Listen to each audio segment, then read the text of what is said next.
آپ کے اسٹیٹ میں علماء کے لیے بھی یہ پیغام ہے، ائمہ کے لیے بھی پیغام ہے، دین کی تبلیغ کرنے والوں کے لیے بھی پیغام ہے، حاجیوں کے لیے بھی پیغام ہے، نمازیوں کے لیے بھی پیغام ہے۔ آؤ اپنی سرحدوں کو چیک کرو، اپنے قصبوں میں جاؤ، اپنے دیہاتوں میں جاؤ، اپنے کھیتوں میں جاؤ، اپنی مارکیٹ میں جاؤ، اپنے علاقوں میں جاؤ، اپنے گاؤں میں جاؤ اور جا کر دیکھو، خدا کی قسم ایمان اور دین کی جس قدر تمہارے علاقے میں ضرورت ہے، اس ضرورت کو پورا کرنے کے لیے آسمان سے کوئی اور قوم نہیں آئے گی۔ اگر ان کے ایمان کی بچاؤ کے لیے محنت، لگن، جتن، کوشش اور قربانی نہ دی تو سن لو اللہ کے قرآن کا فیصلہ، ان تتولوا یستبدل قوما غیرکم ثم لا یکونوا امثالکم، اگر تم نے میرے دین سے منہ موڑا تو پھر میں تمہارے بدلے ایک ایسی قوم کو اتاروں گا جو تمہارے طرح سستی اور کاہل کے علم بردار نہیں ہوگی۔ ضرورت ہے ایک ایک ایمان والے تک نماز کو پہنچانے کی، کلمے کو پہنچانے کی، ایمان کو پہنچانے کی، سچائی کو پہنچانے کی، دعوت کو پہنچانے کی، قرآن کو پہنچانے کی، نبی کے کلچر کو گھر گھر تک زندہ کرنے کی ضرورت ہے کہ ہم ایک ایک منٹ، ایک ایک سیکنڈ، ایک ایک وقت اس لیے خرچ کریں کہ ہمارے علاقے سے یہ جہالت اور بددینی کس طریقے سے کھرچ کھرچ کر پھینکی جائے، اس کو محسوس کرنا اور اس کے لیے محنت کرنا ہم سب کی ذمہ داری ہے۔ ورنہ یہ دن دور نہیں جب جہالت اور غربت کی وجہ سے مشنری ان کے گھر میں آئے گی اور مشنری ان کے گھروں میں آ کر ان کی غربت کو بھی مٹائے گی اور ان کے ایمان کا جنازہ بھی نکالے گی۔ پھر یاد رکھنا اس کا وبال میرے اوپر بھی آئے گا، تمہارے اوپر بھی آئے گا، علماء کے اوپر بھی آئے گا، حاجیوں نمازیوں کے اوپر بھی آئے گا۔ اس بات کو محسوس کرو کہ آج ایمان محنت مانگتا ہے، جفاکشی مانگتا ہے، سب کچھ مان کر ایمان ہم سے کہتا ہے کہ اس ایمان کو آگ کے شعلوں کی طرح آگے بڑھاؤ، نہیں بڑھاؤ گے قوم مرتد ہو جائے گی، قوم تباہ ہو جائے گی۔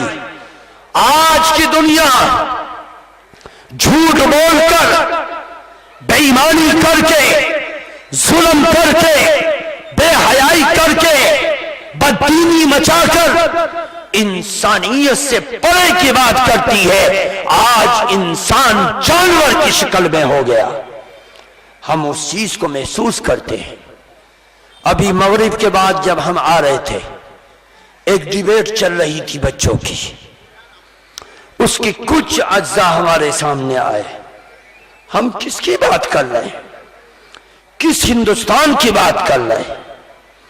ہم کس ہندوستان میں جیوت ہیں؟ ہم کن علاقوں میں رہتے ہیں؟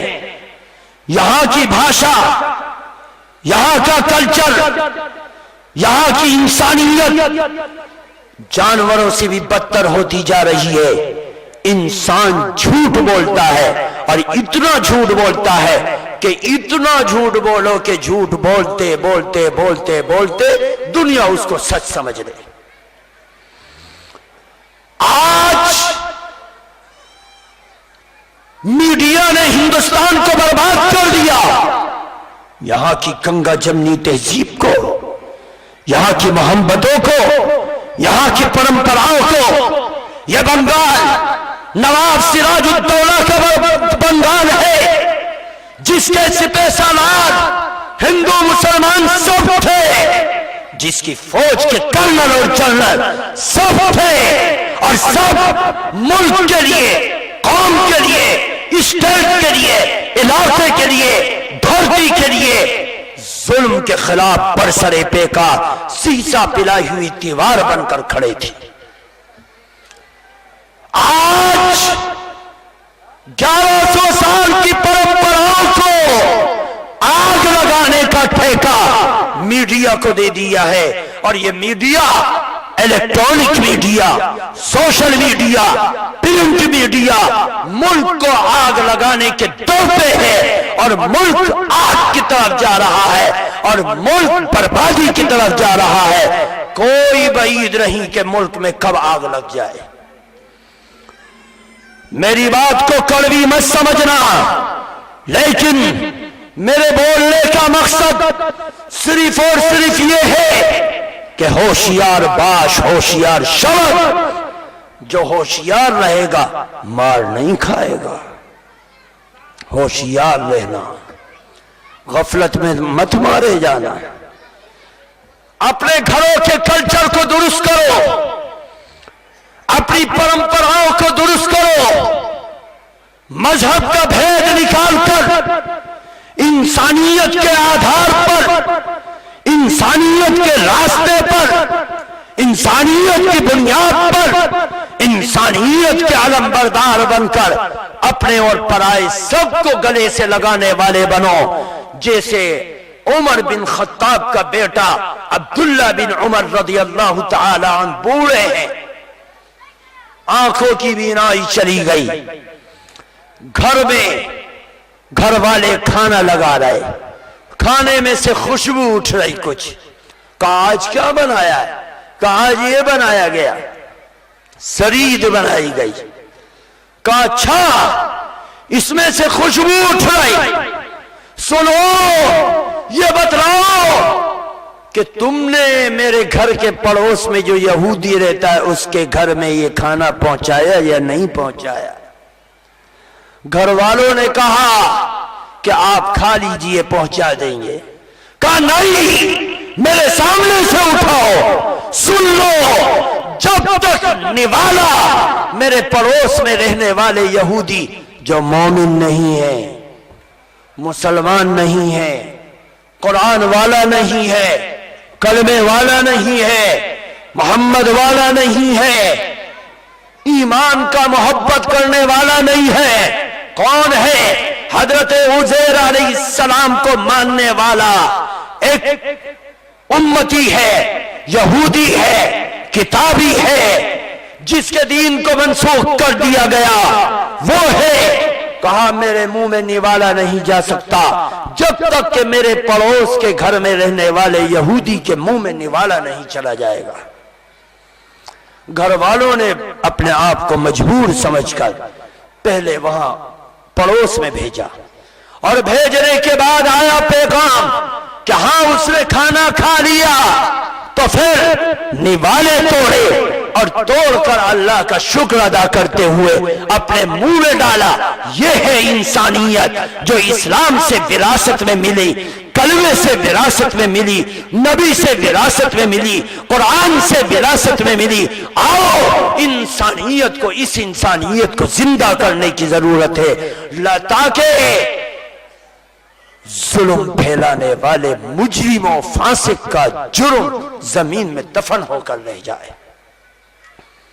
قربانی ہمیں دینی ہے۔ میرے بزرگوں، میری پوری تقریر کا خلاصہ یہ ہے کہ ہم اپنی زندگی میں اعتماد نہ کریں کہ ہم اس ایمان کے کلمے کو پڑھ چکے ہیں، اب ہمیں جنت سے کوئی نہیں روک سکتا۔ چھوڑ دو یہ باتیں۔ اگر جنت اتنی سستی ہوتی تو نبی کی پھوپھی سمیہ کے ٹکڑے نہ ہوتے۔ اگر جنت اتنی سستی ہوتی حضرت ابو بکر صدیق کو مار مار کر بے ہوش نہ کیا جاتا۔ اگر جنت اتنی سستی ہوتی تو عمر کے پیٹ میں زہر آلود خنجر نہ اتارا جاتا، اتھڑیے نہ کٹتی، شہید نہ ہوتے۔ اگر جنت اتنی سستی ہوتی تو عثمان غنی کی گردن کو کاٹا نہ جاتا، اگر جنت اتنی سستی ہوتی علی مرتضیٰ کی کھوپڑی کے ٹکڑے نہ ہوتے، اگر جنت اتنی سستی ہوتی زبیر کے جسم کو کاٹا نہ جاتا، اگر جنت اتنی سستی ہوتی حمزہ بن عبد المطلب نبی کے چچا کے جسم کے 17 ٹکڑے نہ ہوتے، اگر جنت اتنی سستی ہوتی مصعب بن عمیر کے جسم کے ٹکڑے نہ ہوتے، اگر جنت اتنی سستی ہوتی تو بتلاؤ حضرت امام حسن کو زہر نہ پلایا جاتا، اگر جنت اتنی سستی ہوتی تو حسین بن علی کے جسم کے ٹکڑے نہ ہوتے، جنت اتنی سستی ہوتی تو خدا کی قسم 10,000 صحابہ کے شہداء کی قبریں مدینہ منورہ اندر نہ ہوتی۔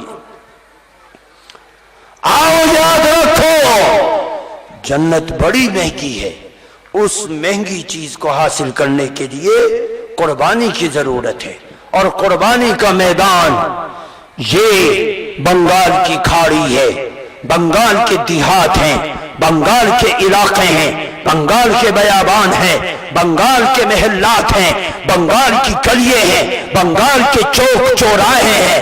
اس عنوان کے لیے مبارکبادی کے مستحق ہیں یہ مفتی امداد ممتاز صاحب اور مولانا مفتی انعام الحسن صاحب، مفتی جلال الدین صاحب، اور بہت سے یہاں پر موجود ہیں جن کے نام کو میں سب کو نہیں جانتا، اس لیے کیونکہ مفتی ممتاز کو بھی میں نہیں جانتا، کیونکہ ان کی میری ملاقات پہلی مرتبہ آج ہوئی ہے، لیکن میں یہ کہتا ہوں کہ ان لوگوں نے جو محنت کی ہے اور اپنی روداد سنائی ہے کہ مکاتب کا جال پھیلایا اور 29,000 بچے ان کے مکاتب کے اندر پڑھتے ہیں، مبارکبادی کے مستحق ہیں کہ آپ کے اس مدرسے کی چھاؤں سے 1-2 ہزار نہیں 29,000 بچے بنگال کے علاقوں میں، بنگال کے گاؤں میں، بنگال کی دیہاتوں میں، بنگال کے جنگلوں میں، بنگال کے علاقوں میں، بنگال کی کھاڑیوں میں، بنگال کے شہروں میں، بنگال کے قصبات میں وہ بچے اللہ اور اس کے رسول کے ایمان کو، کلمے کو، نماز کو، روزے کو سیکھ رہے ہیں۔ بہت بڑا کام ہے، لیکن یہ 1-2 آدمی کا کام نہیں، جگت کو ملنا پڑے گا۔ آپ نہیں مکاتب چلا سکتے، لیکن قدرت نے آپ کو ایک چیز دی ہے، آپ 10 20 30 40 50 100 200 1000 2000 سے ان کی کمر کو مضبوط کر کے کہہ سکتے ہیں کہ کسی مکتب میں ہماری یہ رقم لگا دو۔ میرے بزرگوں یاد رکھو، یہ چھوٹی سی کوشش ہمارے علاقے کی جہالت کو ختم کر سکتی ہے۔ اس کے لیے علاقے میں جاؤ، دیکھو، اور کچھ نہ کرو، کچھ نہ کرو، وضو مت پوچھو، غسل کے فرائض مت پوچھو، صرف ایک کام کرو، کسی بھی نوجوان کو کھڑا کر کے کہو کہ تو نوجوان ہے، تو کون ہے؟ مسلمان ہوں۔ تیرا باپ کون ہے؟ مسلمان۔ تیری ماں کون ہے؟ مسلمان۔ تیرا گاؤں کون سا؟ مسلمانوں کا۔ بتلا، بس مجھے یہ بتلا دے، اے بیٹا کلمہ سنا دے، کلمہ سنا دے۔ وہ کلمہ سنائے گا نہیں، اور اگر سنا دیا تو اس کا معنی اور مطلب اس کو پتہ نہیں ہوگا۔ جب معنی اور مطلب کا پتہ نہیں تو مفتی صاحب سے پوچھو کہ اس ایمان کا کیا فائدہ ہے جو مومن ایمان لانے کے بعد کلمے کے معنی اور مطلب کو بھی نہ جانتا ہو، کم سے کم مفہوم کا تو پتہ ہو۔ میرے بزرگوں، آج کی میری تقریر کا خلاصہ یہ ہے کہ تمہاری قربانیوں کی ضرورت ہے۔ اس قربانی پر کھڑے اترو اور اپنے آپ کو پیش کر دو کہ انشاءاللہ ہمیں قربانی دے کر اپنی قوم کو آگے بڑھانا ہے۔ اللہ تعالی